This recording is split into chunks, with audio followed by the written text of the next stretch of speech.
সৰকাৰি বিষয়াই এই বিয়াখন ৰেজিষ্টাৰ কৰিব কিন্তু বিয়া সম্পন্ন কৰাৰ যেটো অধিকাৰ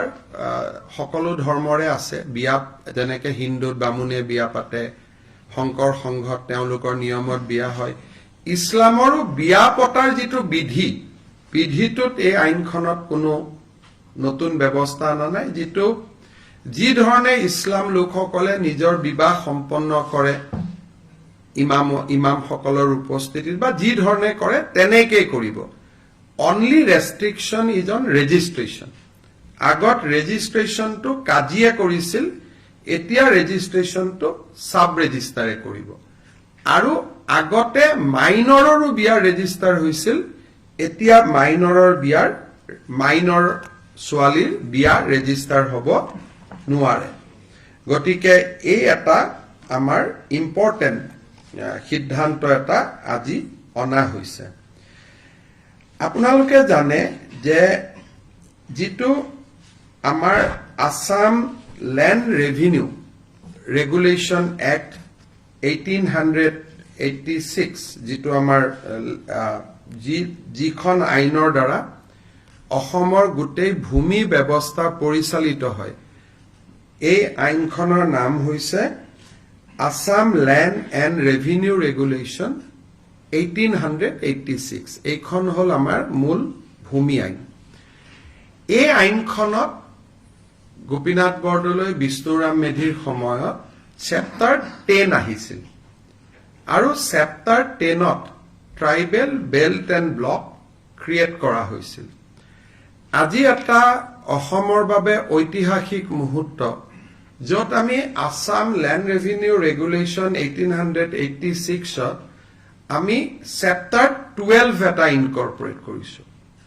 মই আকৌ কৈছো গোপীনাথ বৰদলৈ বিষ্ণুৰাম মেধিৰ দিনত চেপ্টাৰ 10 আহিছিলে to give protection to the tribal belt and block আজি আমি আগুৱাই গৈ এতিয়া আমি ইয়াত চেপ্টাৰ 12 ইনকৰ্পৰেট কৰিলো চেপ্টাৰ 12 টু কি হ'ব two create heritage block surrounding a iconic structure eta iconic structure ok amar ohomor সংস্কৃতি অসমৰ ইতিহাসৰ লগত জড়িত যি আমাৰ সাংস্কৃতিক ঐতিহ্য আছে সেই ঐতিহ্য খামৰি আমি চেপ্টাৰ 12 আনিলো আৰু we created a heritage block today Heritage blockot ki hobo je it will be yak eta iconic structure adharot nirman kora hobo je bordua eta iconic structure borpeta eta iconic structure majulir khotrohomo eta iconic structure jodi aru konoba iconic structure or poramorkho ahe taku ami lobo parim I 250 বছৰৰ পুৰণা হ'ব লাগিব Soraideo Moidam iconic structure গটিকে it can be religious ই ধৰ্মীয় হ'ব পাৰে ই সাংস্কৃতিকো হ'ব পাৰে বা ঐতিহাসিকো হ'ব পাৰে ইয়াক আমি এটা আইকনিক ষ্ট্ৰাকচাৰ বুলি ধৰিলাম আৰু এই আইকনিক ষ্ট্ৰাকচাৰটোৰ 5 কিলোমিটাৰ এৰিয়া আমি প্ৰটেক্ট কৰিম বৰদুৱা সত্ৰৰ 5 কিলোমিটাৰ বৰপেটাৰ 5 কিলোমিটাৰ আজিৰ আইনখনত আমি সত্ৰ বা কাৰো নাম দিয়া নাই আমি কৈছো সৰকাৰে হেতু ডিক্লেয়াৰ কৰি থাকিব পাৰিব লিষ্টখন বঢ়াই থাকিব পাৰিব খালি কন্ডিশন এটা ই 250 বছৰৰ পুৰণা হ'ব লাগিব এতিয়া 250 বছৰৰ পুৰণা অসমত যিমান মন্দিৰ মঠ ঐতিহাসিক স্থান আছে সকলো বিলাকক আমি এই প্ৰটেক্টেড এৰিয়াৰ মাজত আনিব পাৰিম প্ৰটেক্টেড এৰিয়াত কি হ'ব ইয়াত অকল সেই মানুহে মাটি কিনা বেচা কৰিব পাৰিব যি তিনিটা প্ৰজন্ম সেই এৰিয়াটোত বাস কৰিছে বিধানসভাত আইন পাছ হোৱাৰ আগত তাত তিনিটা প্ৰজন্ম সেই মাটিত ভোগ দখল কৰি থাকিব লাগিব আৰু তেওঁলোকেহে সেই অঞ্চলত মাটি কিনা বেচা কৰিব পাৰিব অৰ্থাৎ বটদ্ৰৱা সত্ৰৰ 5 কিলোমিটাৰৰ ভিতৰত বটদ্ৰৱা সত্ৰত 3টা প্ৰজন্ম যি নিৰন্তৰ বাস কৰি আছে, সেই 3টা প্ৰজন্মৰ মানুহে মাটি কিনা বেচা কৰিব পাৰিব। বৰপেটা সত্ৰখনক যদি আমি চেণ্টাৰত লৈ লওঁ, বৰপেটা সত্ৰৰ 5 কিলোমিটাৰ যি এৰিয়া হ'ব, সেই এৰিয়াৰ মাটি অকল সেই অঞ্চলত 3টা প্ৰজন্ম বাস কৰি থকা মানুহে সেই মাটি কিনা বেচা কৰিব পাৰিব। মোৰ অসমত 3টা প্ৰজন্ম হলে নহব, সেই নিৰ্দিষ্ট হেৰিটেজ ষ্ট্ৰাকচাৰটোৰ 5 কিলোমিটাৰৰ আশে পাশে মোৰ 3টা প্ৰজন্ম হ'ব লাগিব। অৱশ্যে যোনে ইতিমধ্যে মাটি কিনি লৈছে তেওঁলোকক উচ্ছেদ কৰাৰ কথা নুঠে, কিন্তু কাবাৰ যদি মাটি ৰেজিষ্ট্ৰেশ্যন হোৱা নাই, একচনীয়া পট্টা হৈ আছে বা কিবা হৈ আছে, আইনৰ গণ্ডিৰ ভিতৰত আহি যাব। যদি অলৰেডি ৰেজিষ্ট্ৰেশ্যন হৈ গ'ল, ক্লিয়াৰ পজিশ্যন হৈ গ'ল, তেতিয়া বেলেগ কথা। এই আইনখনত বৰ্তমান আমি কিন্তু মাজুলীৰ ক্ষেত্ৰত এটা এক্সেপশ্যন আছে। বৰপেটা সত্ৰৰ 5 কিলোমিটাৰ, কিন্তু মাজুলী গোটেই জিলাখনকে আমি এইটো এৰিয়াত আনিছো। কাৰণ আমি ভাবো যে দলং দুখন নিৰ্মাণ হোৱাৰ পিছত মাজুলীত বহুত ব্যৱসায়িক উদ্যোগিক প্ৰতিষ্ঠান আদি গৈ মাজুলীৰ আধ্যাত্মিক ঐতিহ্যটো বিনষ্ট কৰি দিব পাৰে। সেইকাৰণে মাজুলীৰ মাটি এতিয়াৰ পৰা মাজুলীত 3টা প্ৰজন্মই যি বাস কৰিছিল তেওঁলোকেহে কিনা বেচা কৰিব পাৰিব। মাজুলীৰ ক্ষেত্ৰত সেই এক্সেপশ্যনটো অনা হৈছে, বাকীৰ ক্ষেত্ৰত 5 কিলোমিটাৰ, কিন্তু মাজুলীৰ ক্ষেত্ৰত পুৰা জিলাখন। ইয়াত যদি কোনোবাই, এতিয়া আমি কামাখ্যাৰ কথাটো অনা নাই, কিন্তু কালি যদি কোনোবাই কৈ দিয়ে কামাখ্যাকো ডিক্লেয়াৰ কৰক, কৰিব পাৰে। কিন্তু প্ৰথম পৰ্যায়ত আমি বৰপেটা, বটদ্ৰৱা আৰু মাজুলীক লৈ আমি আগবাঢ়িব খুজিছো। আৰু মই ভাবো যে এই আইনখন যদি বহুত দিন আগতে পাছ হলহেঁতেন, আজি বটদ্ৰৱা বা বৰপেটাৰ পৰিৱেশটো সম্পূৰ্ণ এটা বেলেগ হৈ থাকিলহেঁতেন। আৰু ই এটা অসমৰ জাতীয় জীৱনৰ এটা ঐতিহাসিক মুহূৰ্ত। আৰু আমি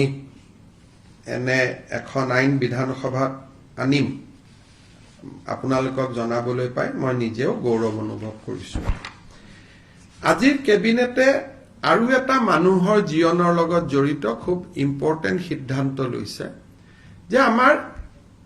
ট্ৰাইবেল বেল্ট এণ্ড ব্লকৰ বাহিৰতো শিডিউল ট্ৰাইব আৰু শিডিউল কাষ্ট মানুহ গাঁও পাতি বাস কৰে। আৰু য'ত 80% এণ্ড এবভ শিডিউল কাষ্ট বা শিডিউল ট্ৰাইব মানুহ আছে, সেই গাঁওবিলাককো আমি micro' tribal belt and block কৰিব খুজিছো, যাতে শিডিউল কাষ্ট আৰু শিডিউল ট্ৰাইব মানুহৰ মাটিৰ অধিকাৰ ইনটেক্ট হৈ থাকে। তাত প্ৰটেক্টেড ক্লাছে সুবিধা পাব মাটি কিনা বেচা কৰাৰ কাৰণে, that is a different thing. কিন্তু শিডিউল ট্ৰাইব আৰু শিডিউল কাষ্ট গাঁওবিলাকক আমি tribal belt and block declare কৰিব খুজিছো। আৰু এই গাঁওখিনি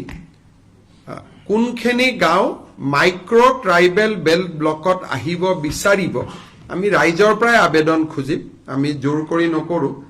এই গাঁওখিনি আইডেণ্টিফাই কৰাৰ কাৰণে আমি এখন কেবিনেট কমিটি কৰি দিছো, য'ত ৰণোজ পেগু, উৰ্ষা গৌৰা ব্ৰহ্ম আৰু পীযুষ হাজৰিকা কমিটিখনত থাকিব। আৰু 15 ছেপ্টেম্বৰৰ ভিতৰত এই কমিটিখনে গাঁওখিনিৰ নাম আমাক দিব, আমি যাতে নটিফাই কৰিব পাৰো।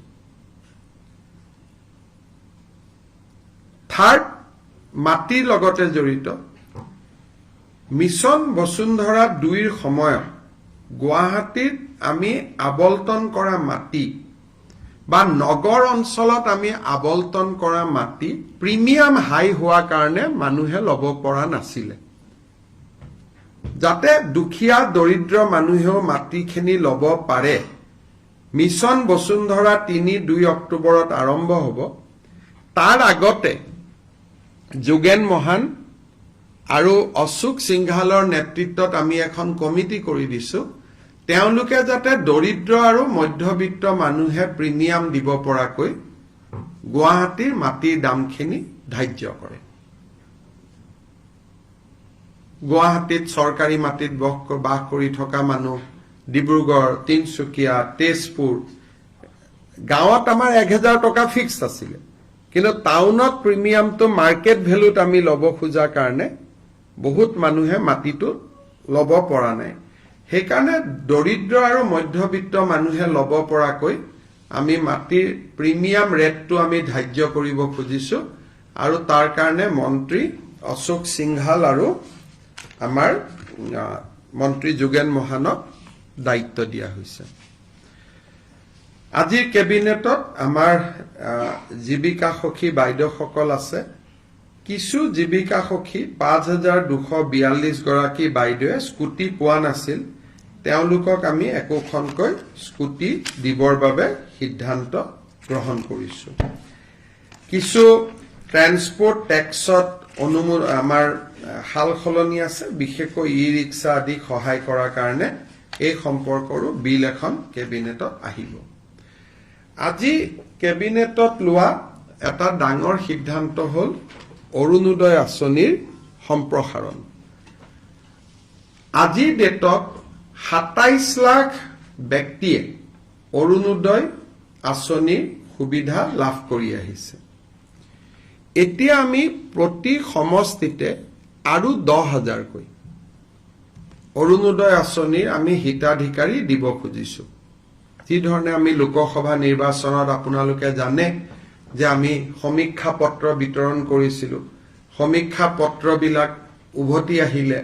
তাতে আমি দেখা পালো যে 10-12 লাখ মানুহৰ হাতত অৰুণোদয় নাই সেই কাৰণে আমি অৰুণোদয় আঁচনিখনত নতুনকৈ 12,60,000 নতুন হিতাধিকাৰীক আমি অন্তৰ্ভুক্ত কৰিবলৈ সিদ্ধান্ত লৈছো ই অৰুণোদয় 3 নামেৰে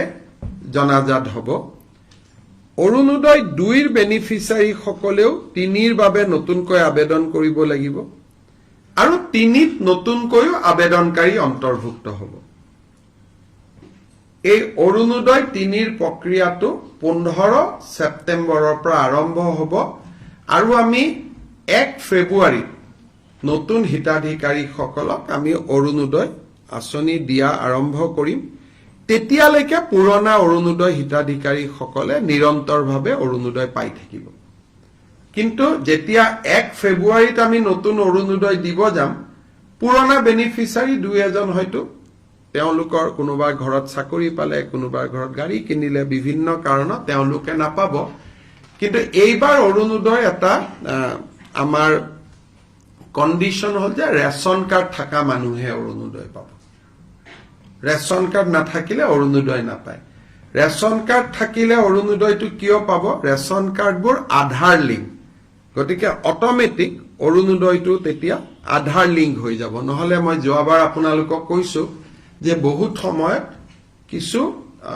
অৰুণোদয় বেনিফিচিয়াৰী কিছুমান মানুহৰ নাম সোমাইছে যাক বিচাৰি পাব দিগদাৰী হয় পিছত কেবিনেটত বহুত দিনৰ পৰা আপোনালোকে জানে মই আচৰিত হৈ আছিলো মাজে মাজে চিন্তিত হৈ আছিলো আমাৰ লুৰিণজ্যোতি গগৈ আৰু জগদীশ ভূঞাই মাজে মাজে পেপাৰ আৰু টিভিত কৈ থাকে যে আমি শংকৰদেৱ বঁটাটো দিয়া নাই আপোনালোকে শুনি থাকে তেতিয়া আমি সুধিছিলো যে কিয় শংকৰদেৱ বঁটা দিয়া নাই দিয়াটোতো আমাৰ কোনো আপত্তি নাই তেতিয়া আমি গম পালো যে 2008 চনত কংগ্ৰেছ চৰকাৰে এটা সিদ্ধান্ত ললে যে শংকৰদেৱ বঁটা বছৰে বছৰে দিয়া নহব 3 বছৰতহে এবাৰ দিয়া হ'ব ইমান দিন আমি এনে গালি খাই আছিলো অথচ তেওঁলোকৰে কংগ্ৰেছ সহযোগী জগদীশ ভূঞা আৰু লুৰিণজ্যোতি গগৈ আমাক গালি পাৰি থাকে যে 3 বছৰ শংকৰদেৱ বঁটা দিয়া নাই 3 বছৰ শংকৰদেৱ বঁটা দিয়া নাই আসলতে 2008 চনত কংগ্ৰেছ দলে এটা সিদ্ধান্ত ললে যে আমি 3 বছৰৰ মূৰে মূৰেহে শংকৰদেৱ বঁটা আমি দিব পাৰিম সেইকাৰণে 2011ত কনকসেন ডেকাক দিছিলে 2008ত শৰ্মিলা টেগুৰক দিছিলে 9-10 দিয়া নাছিলে আকৌ 2014ত ML ভাৰাদে পাণ্ডেক দিলে 12-13 দিয়া নাছিলে সৰ্বানন্দ সোণোৱালৰ চৰকাৰেও তেনেকে 17 আৰু 20ত দিলে বশিষ্ঠদেৱ শৰ্মা আৰু ভৱপ্ৰসাদ চলিহা এতিয়া 3 বছৰ হৈ গ'ল 2023 গতিকে 2023 চনৰ শংকৰদেৱ বঁটাৰ বাবে আমি বিশিষ্ট নৃত্যবিদ সোণাল মানসিঙক আজি এক্সপাৰ্ট কমিটিৰ অপিনিয়ন মতে আমি নিৰ্বাচিত কৰিছো গতিকে ইমান দিন আমি এনে গালি খাই আছিলো আজিহে এইটো 86ত আৰম্ভ কৰোতে এজিপিৰ দিনত এইটো বছৰে বছৰে আছিলে বাৰ্ষিক বঁটা আছিলে 1986ত আৰম্ভ কৰিছিলে প্ৰথম বঁটা কীৰ্তিনাথ হাজৰিকাই পাইছিলে 87ত ভূপেন হাজৰিকাই পাইছিলে 88ত সত্যজিৎ ৰয়ে পাইছিলে এনেকে 89ত মহেশ্বৰ নয়গে পাইছিলে কিন্তু 2008ত কংগ্ৰেছ চৰকাৰে যি কাৰণে নহওক কিয় সোণাল মানসিং জানে তেওঁ পদ্মশ্ৰী হয় ৰাজ্যসভাৰ সোণাল মানসিং পদ্ম বিভূষণ হয় তেখেত সোণাল মানসিং সো 3 বছৰ দিয়াৰ সিস্টেমটো 2008ত কংগ্ৰেছ চৰকাৰৰ দিনত আৰম্ভ হৈছিলে গতিকে আমাক মিছামিছি ইমান দিন আমি গালি খাই থাকিলো আজি কেবিনেটত কথাটো ওলালে গতিকে একেবাৰে সময় আপোনালোকে ক'ব পাৰে যে 23ৰটো 4 মাহ দেৰি হৈছে বুলি 24ত কিন্তু এক্সেক্টলি 3 বছৰৰ মূৰে মূৰে দিয়া হয় গতিকে আমি সোণাল মানসিঙক দিবৰ কাৰণে আমি সিদ্ধান্ত লৈছো আৰু তেখেতে যিটো দিনতে সন্মতি দিয়ে তেনেকে আমি নৱেম্বৰ মাহত আমি এটা অনুষ্ঠান কৰি তেখেতক আমি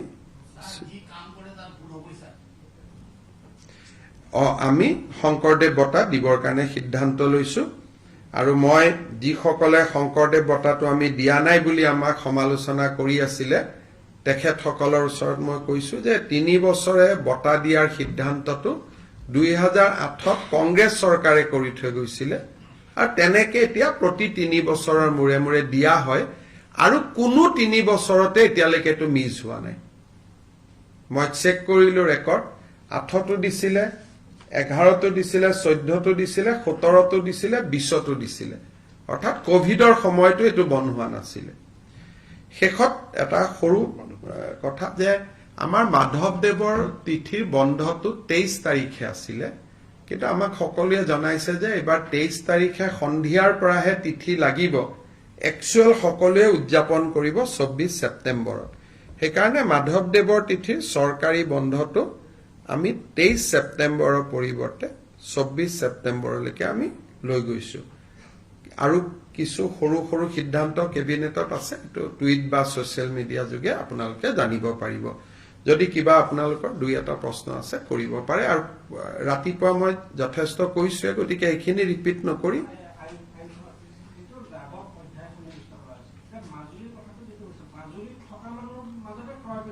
মাজুলীত থকা মানুহৰ মাজত ক্ৰয় বিক্ৰয় হ'ব আৰু আজি থাকিলে নহব 3টা প্ৰজন্মৰ পৰা থাকিব লাগিব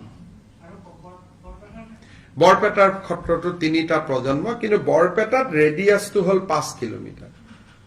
বৰপেটা সত্ৰৰ পৰা 5 কিলোমিটাৰ কিন্তু মাজুলীত যেহেতু বহুত সত্ৰ হিচৰিত হৈ আছে সেইকাৰণে আমি গোটেই মাজুলীখনক প্ৰটেক্টেড এৰিয়া কৰিছো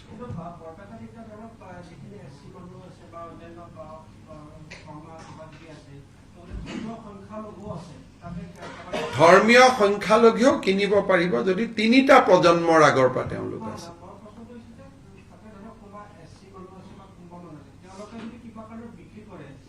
তেওঁলোকৰ মানুহে কিনিব লাগিব বিক্ৰী কৰিব নোৱাৰিব এতিয়া 3টা প্ৰজন্ম থকা মানুহকহে বিক্ৰী কৰিব লাগিব তেতিয়া পাৰিব কিন্তু আমি জানা 3টা প্ৰজন্ম তাতে থকা মুছলিম সম্প্ৰদায় নাই 51 চনত তাত কোনো মুছলিম সম্প্ৰদায়ৰ মানুহ নাছিলে আমি হিসাব কৰি লৈছো 3টা প্ৰজন্ম মানে 1951 হ'ব আৰু বিপ্লৱ শৰ্মা কমিটিৰ ৰিপৰ্ট 1951 গতিকে তিনিটা প্ৰজন্ম মানে ৭৫ বছৰ ৭৫ বছৰ মানে 1951 আৰু 1951ত তাত এজনো ধৰ্মীয় সংখ্যালঘু নাছিলে বটদ্ৰৱাটো নাছিলে সেইটো হল ধৰক উত্তৰ গুৱাহাটীত এখন ট্ৰাইবেল ভিলেজ আছে আৰু পীযুষ হাজৰিকাৰ গাঁওখনে ক'লো এইটো শিডিউল কাষ্ট গাঁও কিন্তু ট্ৰাইবেল বেল্ট এণ্ড ব্লক নহয় এতিয়া সেইটো আমি ট্ৰাইবেল বেল্ট এণ্ড ব্লক কৰি দিম as per chapter 10 যেটো মাইক্ৰো ট্ৰাইবেল আগতে chapter 10ত আছিল ট্ৰাইবেল বেল্ট ব্লক এটা ডাঙৰ এৰিয়া তাত অলপ আমি সংশোধন আনিলো আনি সৰু সৰু গাঁওকো আমি tribal belt and block declare কৰাৰ অধিকাৰ আনিলো আগতে গোটেই অসমত 12টা ট্ৰাইবেল বেল্ট এণ্ড ব্লক আছিলে মাৰ্ঘেৰিটা ট্ৰাইবেল বেল্ট বহুত ডাঙৰ জায়গা সেইখিনি কন্টিনিউ কৰিব তাত আমি কোনো বাধা দিয়া নাই তো যেনেকে আছে তেনেকে থাকিব কিন্তু উত্তৰ গুৱাহাটীত ৰধলা বুলি এখন বড়ো সমাজৰ গাঁও আছে এতিয়া তাত ইণ্ডাষ্ট্ৰিয়েলাইজেশ্যন হৈছে ট্ৰাইবেল বেল্ট এণ্ড ব্লক নহয় গতিকে বড়ো মানুহখিনিৰ মাটিটো লাহে লাহে যাব আৰম্ভ হৈছে গতিকে সেই গাঁওখন এতিয়া ট্ৰাইবেল বেল্ট এণ্ড ব্লক হ'ব সেইটো থাকিবই সেইটো এটা বেলেগ কলে উচ্ছেদলৈকে যোৱাটো এটা বেলেগ বস্তু সেইটো এতিয়া মই কি কৰিব পাৰো কওক হাজাৰ হাজাৰ মানুহ আছে সেইটো এটা হাজাৰ হাজাৰ মানুহক উচ্ছেদ কৰাটো এটা আজিৰ দিনত এটো সম্ভৱ নহয় আমি সেইটো বিতৰ্কত আজি কিয় যাওঁ আমি আজি সেইটো কৰাৰ আপুনি যে মোক প্ৰশ্নটো সুধি আছে আপোনাকে বেয়া পাব আমাৰ গোটেই অসমীয়া মানুহবিলাকে আছে ট্ৰাইবেল বেল্ট এণ্ড ব্লকত ওদালগুৰিত এইবিলাক সমস্যাটো আমাৰো আছে তো ট্ৰাইবেল বেল্ট এণ্ড ব্লকক ইউজিদা নহয় আমাৰ শৰ্মা কলিতা মানুহে আছে এই প্ৰশ্নটো যদি মই আলোচনাও কৰো বিটিচিৰ ইলেকশ্যনত এটা ইস্যু হৈ যাব গতিকে আপুনি নিকাশিত যাওক নিকাশি এখন ট্ৰাইবেল বেল্ট এণ্ড ব্লক আৰু নিকাশিত মহেন্দ্ৰ মোহন চৌধুৰীয়ে গোটেই অসমীয়া মানুহবিলাকক তাতে বহাই থৈ আহিছে গতিকে এইটো প্ৰশ্ন যদি মই এটা আলোচনা কৰো আৰু টিভিত যদি মানুহে শুনে লগে লগে ৰাতিয়ে তাতে হুলস্থুল আৰম্ভ হৈ যাব গতিকে অসমখন খুব সেনসিটিভ জায়গা গতিকে সব বস্তু টিভিতে আলোচনা কৰি দিলে মানুহৰ মাজত প্ৰতিক্ৰিয়া হৈ যায় সেইকাৰণে আমি